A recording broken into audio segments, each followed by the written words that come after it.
Masih menggerakkan jasad kita, masih menggerakkan kaki kita untuk melangkah berkumpul dalam majelis ini. Semoga setiap langkah kaki kita, setiap langkah kaki ibu-ibu sekalian, Allah beri keridhaan dan Allah balaskan, Allah catatkan sebagai pahala.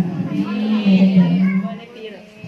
Tak lupa salawat dan salam semoga selalu tercurah kepada Nabi kita semua, Nabi akhir zaman, Nabi Muhammad SAW. Semoga sampai kepada keluarganya, para sahabatnya, para tabi'in-tabi'atnya, dan semoga syafaat selalu sampai kepada kita selaku umatnya. Amin, amin, amin. Ya ibu-ibu sekalian, melanjutkan bahasan fikih kita masih dengan kitab yang sama, yaitu matan al-bayhut takrib atau sering disebut matan al-suja.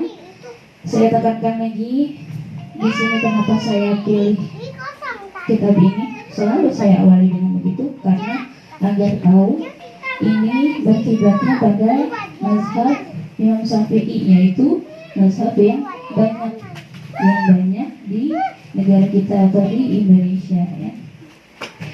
Yang melanjutkan materi di pekan lalu, yaitu tentang salat. Jadi kita sudah rampungkan kitab tentang taharah sudah selesai semua. Kita lanjutkan ke kitab sholat atau bab sholat. Nah kemarin pertemuan sebelumnya kita sudah sama-sama belajar tentang waktu-waktu sholat ya. Jadi waktu sholat itu ternyata ada dibagi ada tiga, ada yang 2 atau bahkan ada yang 1, yaitu awal waktunya, kemudian waktu ikhtiar dan waktu jawaznya ya. Kita juga sudah belajar tentang sholat sunnah rawatib yang 17, dan kita juga sudah belajar tentang sholat sunnah yang muakkad yang 5 itu. Maka kita lanjut ke pembahasan berikutnya atau fasal berikutnya tentang wasora itu sholat, tentang syaratnya sholat, syarat sahnya sholat. Nah, sebelum ke poin-poinnya kita bahas dulu tentang apa itu arti sah.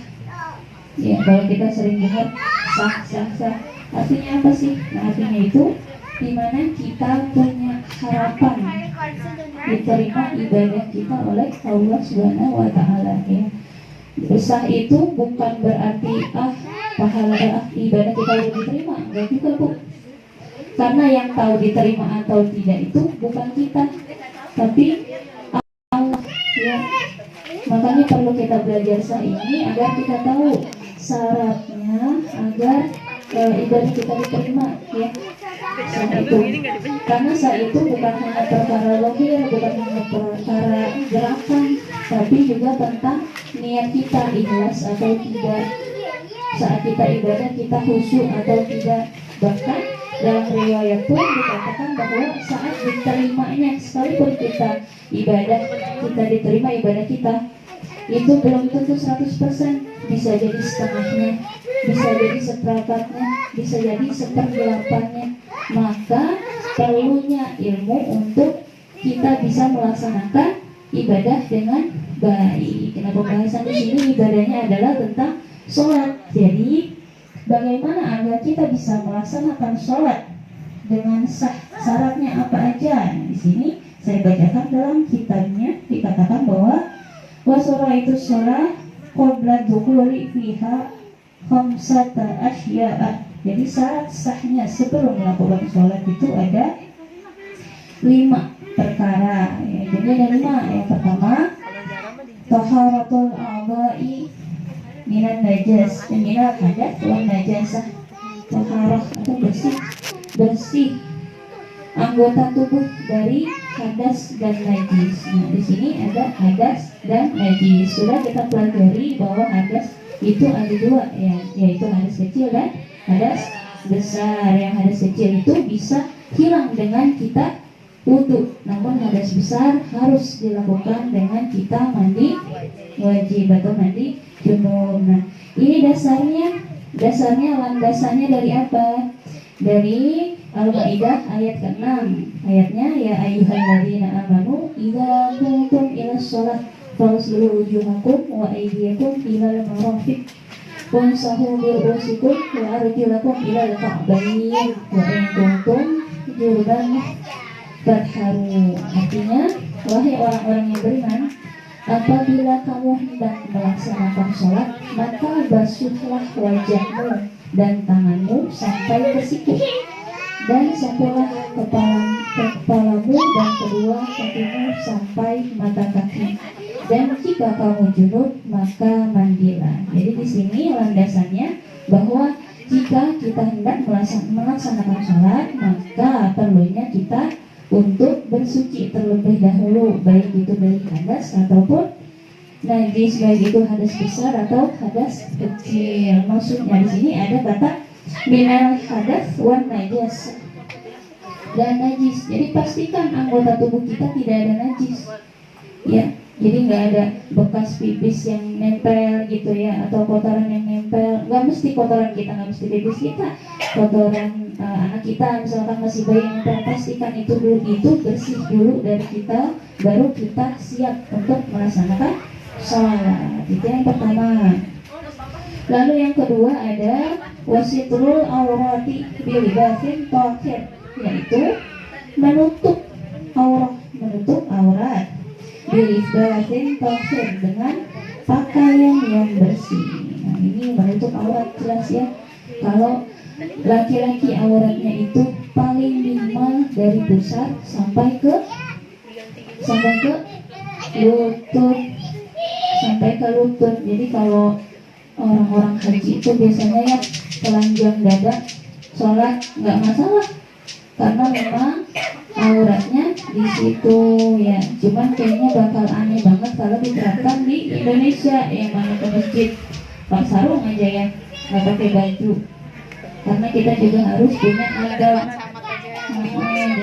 kita juga harus punya adabnya sholat di mana, dan lihat juga kondisinya.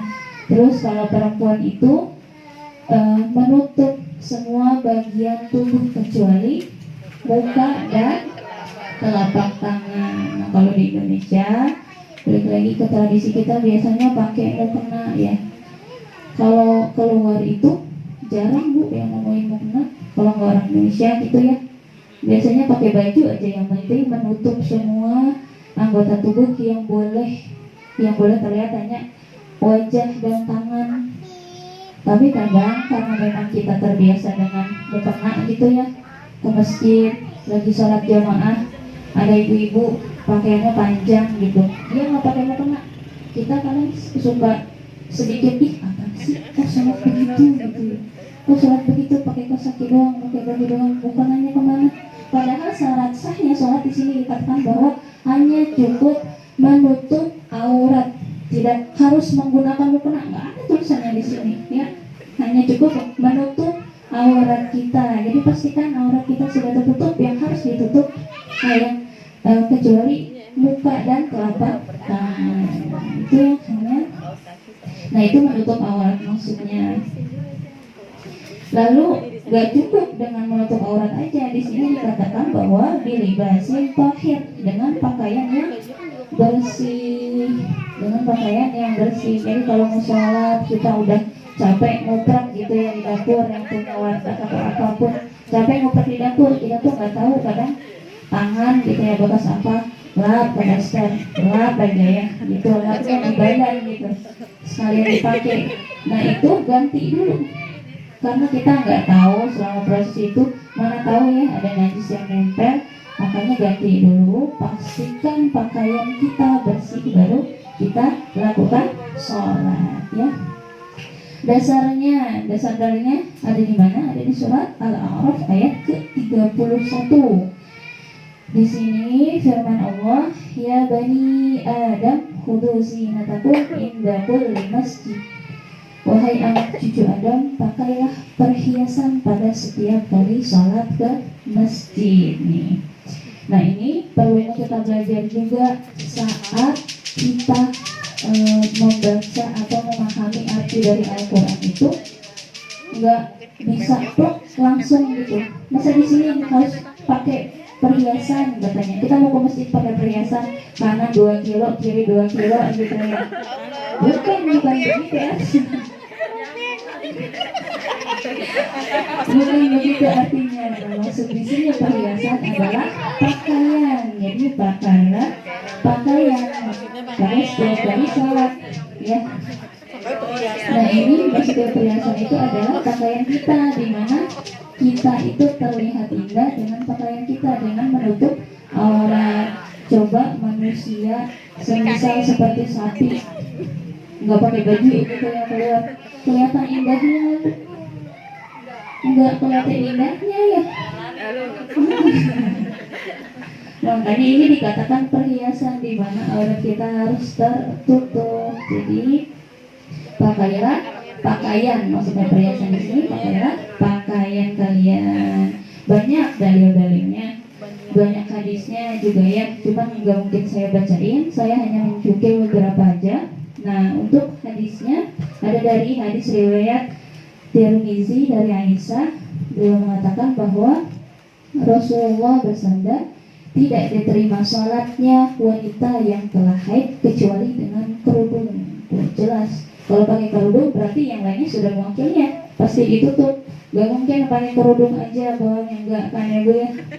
Jadi pasti ini mengatakan kerudung ya, pasti bajunya juga sudah lapis, sudah tertutup ya.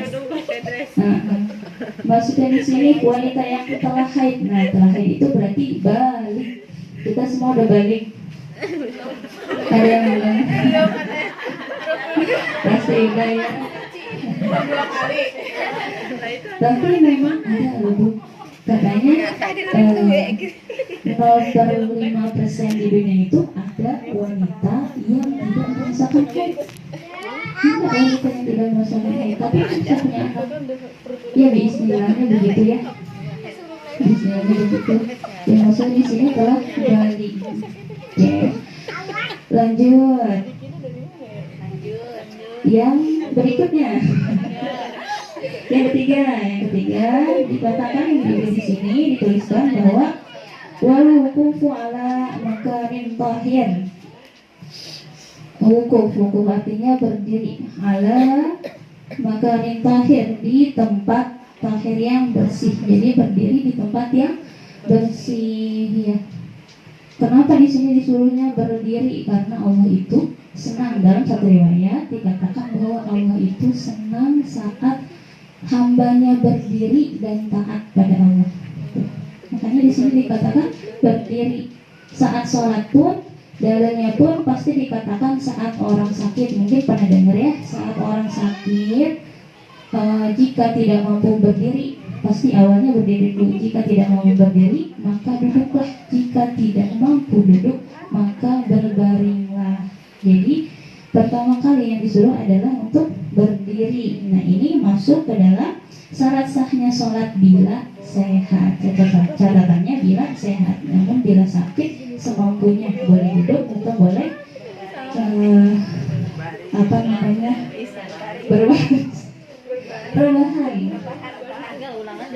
Ya, lanjut lagi. Nomor ke 4. Nah, nomor keempat di sini dikatakan bahwa wal ilmu bidukhulil waktu, yaitu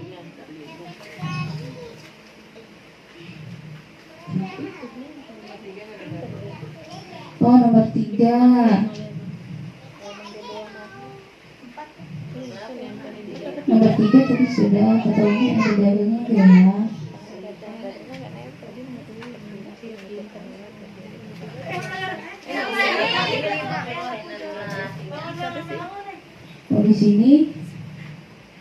Di sini saya nggak tulisin, tapi tadi yang saya bacakan tentang sholat, yang tentang sholat jika sedang sakit berdirilah. Nah itu saya belum mencatatkan dari mana, cuman itu dalilnya ya. Yang keempat, lanjut lagi. Yang keempat, wal ilmu bidukhulil waktu, yaitu mengetahui masuknya waktu.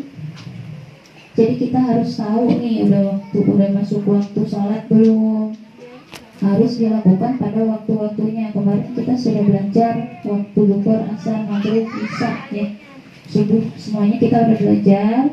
kapan waktunya. Kalau misalkan memang nggak ada handphone subuh asar maghrib udah biar sekalian, nggak bisa begitu, kecuali kalau misalkan kita punya apa namanya kodok, semisal kayak kita haid yang kita nggak tahu ternyata udah darahnya istiadoh. Nah itu kan sholat yang ketinggalan harus dikodok ya. Nah kita kodok misalkan duhur di sholat subuh nggak apa-apa kalau kodok. Kalau memang sholat wajib yang 5 waktu itu nggak boleh, harus pada tempatnya, harus pada waktunya ya. Oke, kita lanjut. Yang kelima ada wal istiqbalul kiblat. Wal istiqbalul kiblat atau menghadap kiblat. Nah, kita tahu kiblat itu ada di mana ya? Gampang sekarang mah di handphone. Kalau kita lagi keluar juga di handphone udah ada aplikasinya ya, udah ada kompasnya. Tapi kalau misalkan memang kita nggak tahu kiblatnya kemana ya, udah Bismillah aja kemana aja. Kalau misalkan kita ke gunung yang dengan hiking gitu ya, kita nggak tahu musolanya aja nggak ada di sana ya, udah sholat kemana aja Bismillah aja, insya Allah Allah maafkan ya. Menghadap kiblat, dasar landasannya dari mana? Dalilnya ada dalam hadis di mana katanya, kami melihat wajah Muhammad sering menghadap ke langit, maka akan kami palingkan ke kiblat yang kau senangi. Dalam di belakangnya ada kata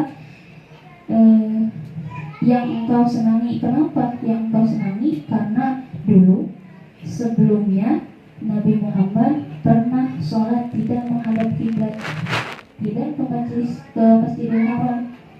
Dari mana?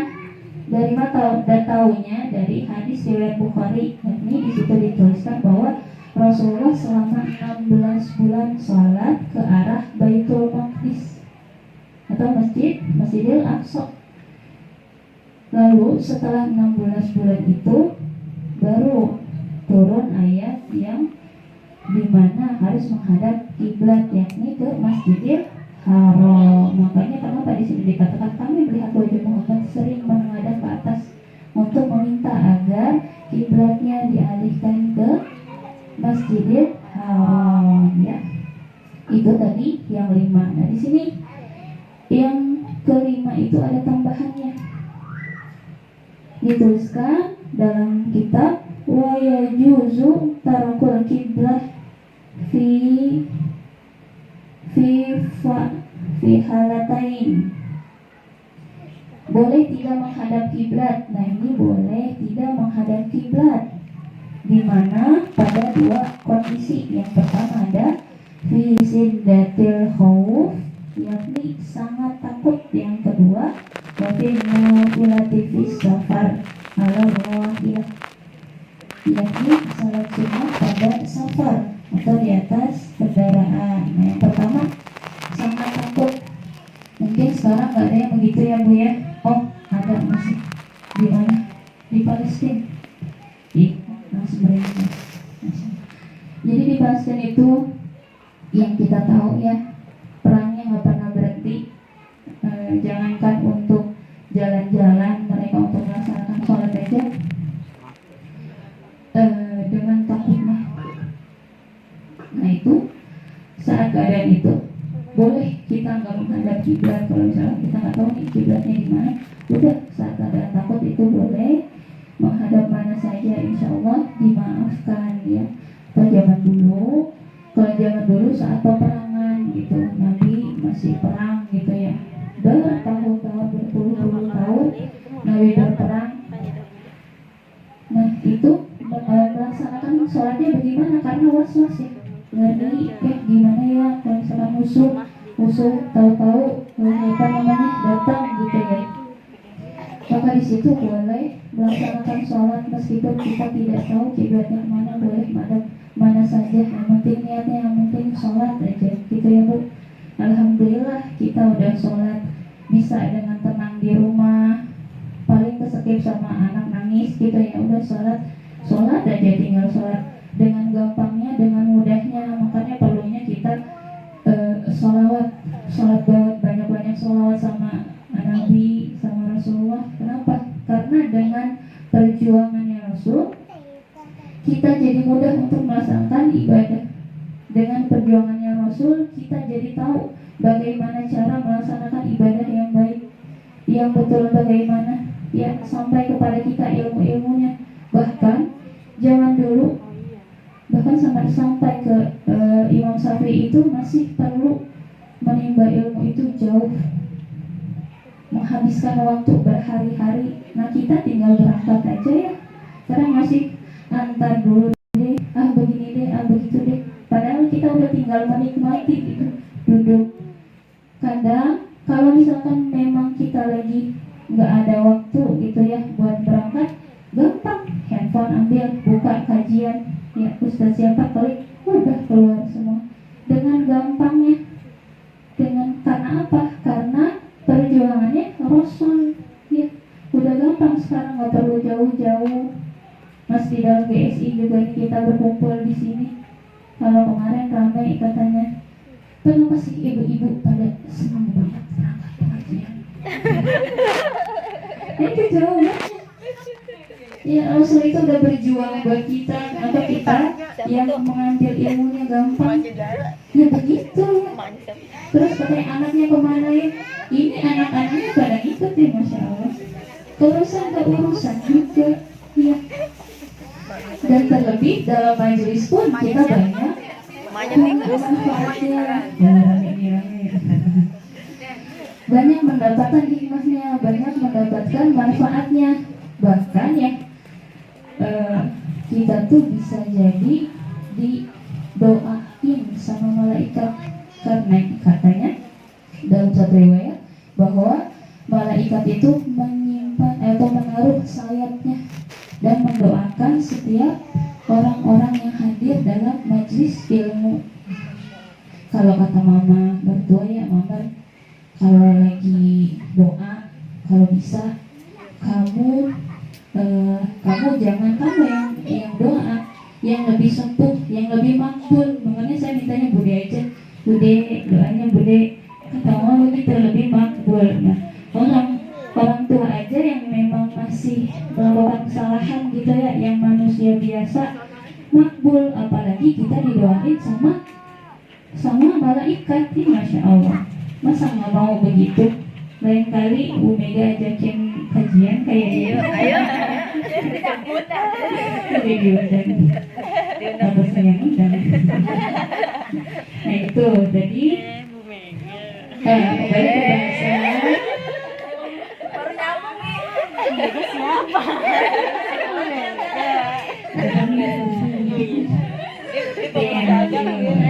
Kembali ke bahasa. Memasuki waktunya ya. Lalu tadi sudah ya? Tadi sudah 5. Nah tadi yang sangat takut, yang keduanya adalah salat sunnah atau salat pada saat safar atau di atas kendaraan, di saat kita dalam di kendaraan gitu ya, di bis, di kereta, di pesawat, itu kita boleh sholat tidak menghadap kiblat kalau memang udah nggak ada handphone gitu ya. Kalau misalkan memang ada handphone, kita buka aplikasinya, buka saat kita sholat menghadap kiblat. Nah selebihnya kalau misalkan kita udah ruku, sujud, udah nggak menghadap kiblat, nggak masalah.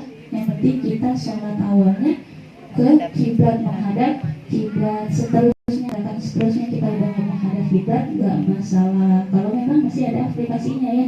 Tapi kalau memang sudah enggak gitu ya, ya nggak apa-apa, nggak menghadap kiblat. Ya, di sini dikatakannya seperti itu. Oke, lanjut nggak Bu? Lanjut nggak? Satu pasal lagi ya.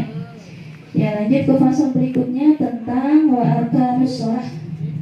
Ya, kalau tadi tentang syarat sahnya, kita masuk tentang berikutnya, pasal berikutnya tentang rukun sholat. Nah, rukun sholat dikatakan di sini bahwa wa arkanus shalah thamaniyata asyara asyara. Jadi rukun sholat itu ada 18 rukun Yang pertama adalah niat. Yang pertama adalah niat. Nah, rukun ini apa? Rukun ini adalah perbuatan yang harus dilakukan. Kalau tadi syarat sahnya itu sebelum. Jadi sebelum sholat.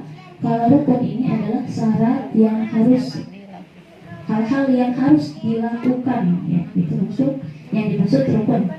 Yang pertama adalah niat. Niat jelas, dalilnya kita udah tahu ya. Segala sesuatu itu tergantung niatnya. Atau niat itu pilarnya ibadah, di mana kita niat itu kalau memang sudah karena Allah ya sudah.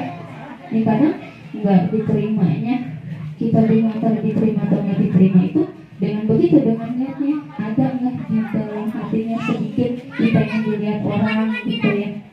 Nah itu maka perlunya niat yang lurus, hanya untuk menyenangkan Allah, hanya untuk beribadah kepada Allah. Itu rukun yang pertama. Yang kedua ada wal qiyamu ma'al qudrah, berdiri jika mampu. Berdiri jika mampu, dalilnya yang tadi sudah sama. Selanjutnya ada yang ketiga wa takbiratul ihram, yaitu takbir. Takbiratul ihram maksudnya takbir untuk mengawali salat. Nah di sini dikatakan takbiratul ihram. Takbir itu ada dua ya Bu. Berdiri, niat berdiri. Iya.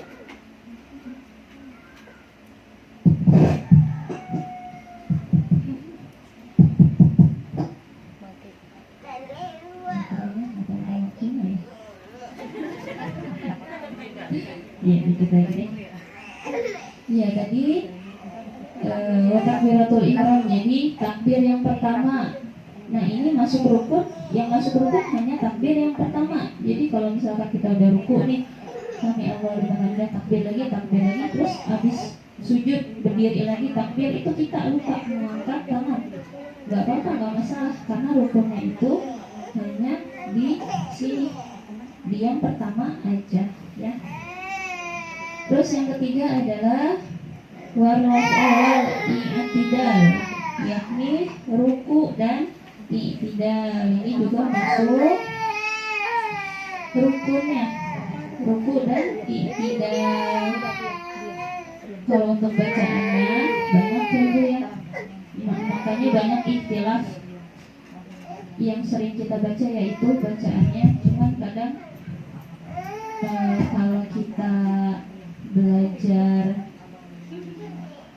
apa ya namanya, yang sunnah gitu loh, yang pakaiannya panjang-panjang kayak dulu nih. Saya itu kan di Tasik ya, Bapak punya pesantren di mana NU banget gitu, NU banget, yang mesti gerakannya ya udah ngikutin Imam Syafi'i gitu ya. Terus setelah itu saya memutuskan nggak di situ gitu loh, karena kalau misalkan memang di situ-situ aja saya nggak nambah ilmunya. Ya udah saya pesantren di SMP-nya, saya pesantren di yang disebut Muhammadiyah. Nah di situ saya melihat perbedaannya. Pas masuk pesantren saya bilang, ih kok begini sih, karena belum tahu ya, kok orang-orang begini sih sholatnya, kok bisa pegang Quran sih, lagi sholat ya, sholat, kok bisa pegang Quran sih, emang sah begitu? Karena saya nggak tahu gitu loh, ini tuh boleh apa enggak, karena nggak tahu. Nah dari situ saya antara maju nggak ya, ya bismillahnya saya maju, saya lanjut, dan ternyata oh iya, ternyata ada loh dalilnya begini, ada loh ternyata memang begini, dan istilah itu ya memang ada gitu ya. Dan mazhab pun memang mazhab Syafi'i, Hambali gitu ya, nggak selalu sama ya. Nah dari situ saya belajar bahwa yang benar itu bukan selalu apa yang kita lakukan. Kalau kita melihat ada yang aneh, kita jangan langsung menjudge, ih dia nggak sah, ih dia begitu, ini yang salah loh begitu gitu. Jadi kita harus cari tahu dulu, barangkali memang ada dalilnya gitu ya. Nah dari situ saya pesantren ya selama 3 tahun di SMP, lanjut lagi ke SMA, yang dimana di situ SMK-nya tarekat lain lagi. Nah dari situ saya banyak belajar bahwa dengan perbedaan itu tidak masalah selama memang ada dalilnya ya. Pas kuliah beda lagi, saya mencari di mana kuliah bisa bisa khatam tahfiz gitu ya. Nah di sana itu tahfiz minimal 5 juz. Jadi kalau mau lulus harus 5 juz. Nah saya ke sana ketemu lagi lah dengan yang sunnah. Yang dimana pas sholat, saya pertama kali sholat kaki saya diinjek. Kata saya, ini sholat benar nggak sih? Kok kakinya diinjek? Bangun lagi, kaki diinjek lagi. Loh, kenapa begini? Pas tahiyat ini yang kok begini juga ya. Seminggu saya berangkat dengan diceramahi oleh orang tua. Benar nggak sih itu gitu? Benar nggak sih itu? Jangan ke situ, jangan salah, jangan sesat gitu kata orang tua. Dan kesininya saya tahu bahwa memang ada juga dalilnya. Di mana saat asyhadu alla itu menandakan bahwa Allah itu maha hidup gitu ya. Dimana saat menginjak kaki ternyata jangan sampai ada batasan. Dimana kalau memang saat kita sholat ada batas gitu ya, ada maksudnya ada senggang itu jin itu bisa berada di situ. Nah itu memang ada gitu ternyata. Nah makanya saya sering bilang jangan mudah-mudah menjudge orang, oh dia salah gitu. Kita cari tahu dulu, kok dia begitu? Kita cari tahu dulu. Kalau memang kita nggak tahu, tanya ke orang yang tahu, tanya ke orang yang paham. Banyak belajar dulu, jangan sampai kita udah ibadah banyak ya, habis semua gara-gara kita suuzon sama ibadah yang orang lakukan ya Bu. Itu tadi sepenggal perjalanan saya mulai membuka mata bahwa tidak selalu yang kita lakukan itu hanya itu yang betul gitu. Ada hal-hal lain juga yang memang mungkin betul tapi kita belum mengetahuinya gitu ya. Makanya perlu kita belajar. Lagi ke Ruku dan itidal. Ruku dan itidal ya. Ke-8 ada mani. Itu mani. Kok 8 Lima ya? Umi. Oh, 5. bisa ya. Kelima Umi. Tahu. Yang pertama ada niat, tadi yang kedua ada Berdiri. Jika berdiri mampu, jika mampu berdiri. Yang ketiga ada takbiratul ihram. Yang berikutnya ada i'tidal dan ruku. Poin berikutnya ada wa qiraatul fatihah wa bismillahirrahmanirrahim. Membaca Al-Fatihah dan Bismillahirrahmanirrahim adalah ayat di dalamnya. Nah ini juga masih banyak ikhtilaf di antara para ulama, para fuqaha, yang dimana ada yang menggunakan Bismillah, juga yang tidak. Karena kita mazhabnya Syafi'i, dalam kitab juga ditulis bahwa Bismillah termasuk ayatnya, maka saat kita membaca Al-Fatihah harus dengan Bismillah. Jadi Bismillah itu ayat pertamanya. Poin berikutnya waruku dan